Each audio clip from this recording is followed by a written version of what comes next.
Welcome to the Explainer. Today we're jumping into a really powerful argument that totally flips the script on all the panic around AI in schools. We're going to break down some pretty disruptive ideas from the Future of Education Technology conference, and they suggest that maybe, just maybe, AI isn't the problem at all, but the catalyst for a change we desperately need. Okay, to really get this, I want you to go back in time with me. Just for a second. Picture yourself back in your 10th grade classroom. There's a test on your desk. Now be honest, what was the real game you were playing to succeed? What was your actual strategy to get that A?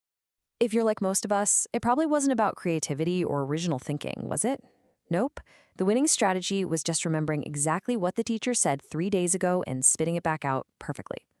The name of the game was Precision Compliance, a high-stakes version of Simon Says with your GPA on the line. Now here's the crazy part. That whole game of Simon Says just vanishes the second you step into the real world, right? Your boss doesn't hand you a nice, neat script. They hand you a total mess and say, fix this. And that system has created this huge gap between the skills school trained us for and the skills we actually need to survive out here. And right into that gap, a brand new variable has just appeared, and it's causing a massive glitch in that old rickety system. You guessed it, artificial intelligence. So here's the absolute core of the argument. All the panic about AI in schools is kind of missing the point. The idea isn't that AI is destroying learning. It's that AI is finally forcing us to admit that we haven't been measuring real, authentic learning for a very, very long time. It just held up a giant mirror to the cracks that were already there. And this, right here, this is the scenario that's causing all the freakouts. You know the drill. A teacher hands out a pretty standard, formulaic assignment. The student just pastes that prompt straight into ChatGPT. They get a perfect, well-structured answer back, they submit it, and boom, they get an A. It's happening everywhere, and it's kicked off this whole crisis around academic integrity. But here's the pivot. This is the big aha moment. If a machine can ace your test, what was your test really measuring? See, this whole framework argues that if an assignment can be perfectly knocked out by a chatbot, the problem isn't the student or the tool. The problem is the assignment itself. It was only ever measuring processing power, not unique human thought. Seriously, think back to high school science lab. Was the goal really to understand the messy, beautiful process of discovery? Or was it to get the right number in the lab report? You know, the one that matched the textbook. We were optimizing for the grade, not the learning. We were basically being graded on how well we could act like slow biological search engines. Okay, so if that old game is totally broken, what's the new one? Well, this brings us to a really cool new philosophy. It's all about shifting from what's called a finite game to an infinite game. So the finite game of school is kind of like a soccer match. There are fixed rules, a final whistle blows, and someone wins. The goal is to get the grade, and then it's over. But the infinite game, the one we play in life and in our careers, has rules that are always changing. The objective isn't to win, it's simply to keep playing, to keep learning and adapting. And to really thrive in this new game, we have to adopt a new mantra. And it's this: process over product. We have got to stop focusing only on that final, polished, perfect essay and start rewarding the messy thinking, the ugly first drafts, and all the revisions that lead to real, deep understanding. Okay, so that brings us to the practical stuff. How in the world do we actually do this? Well, it's by reframing AI.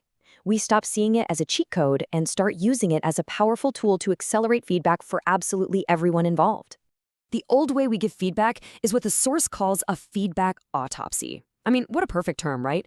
A teacher spends their entire weekend grading, but by the time the papers are handed back a week later, the students have completely moved on.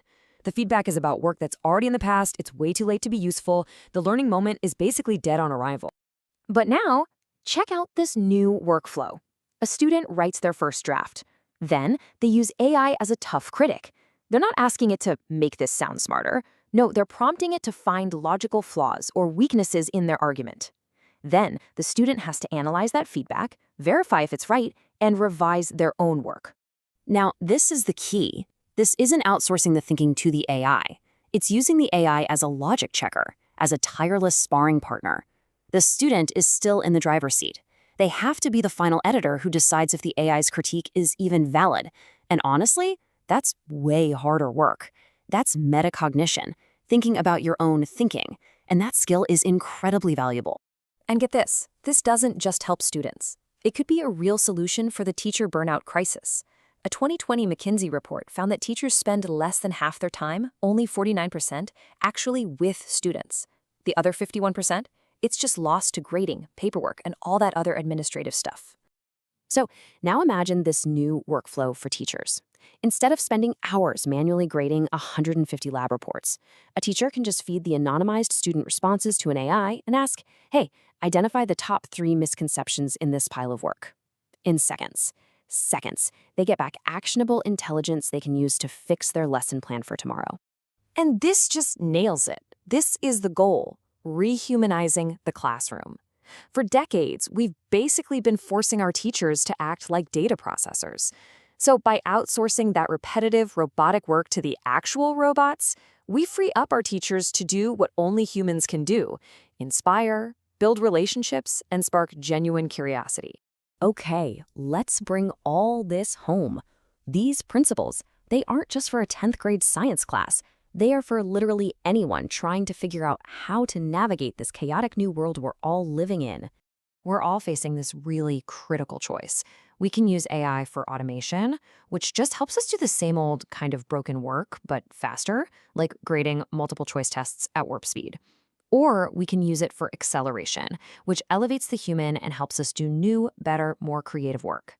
Because let's be real, in a world where AI can spit out answers in a millisecond, the real value, the real currency, lies in these uniquely human skills. You know, all the things we say we value but rarely ever measure. In the infinite game, your worth comes from your ability to ask a better question, not just repeat a known answer. So this brings the question right back to you. In your own life, your own work, are you playing a finite game? Are you just using these tools to automate your own mediocrity, to check a box a little bit faster? Or are you playing an infinite game, using AI to challenge your own logic and accelerate your own excellence? I just love this way of looking at it. It's so empowering. We're not victims of this technology, just sitting on the sidelines watching it happen. No way. We are the players, and the controller is sitting right there in front of us. And that really is the final crucial thought here. The tools are ready. They're waiting. The only question left is, are you willing to pick up the controller? Because you are the designer of the game. And we can design one where the goal isn't just to win the semester, it's to win the future.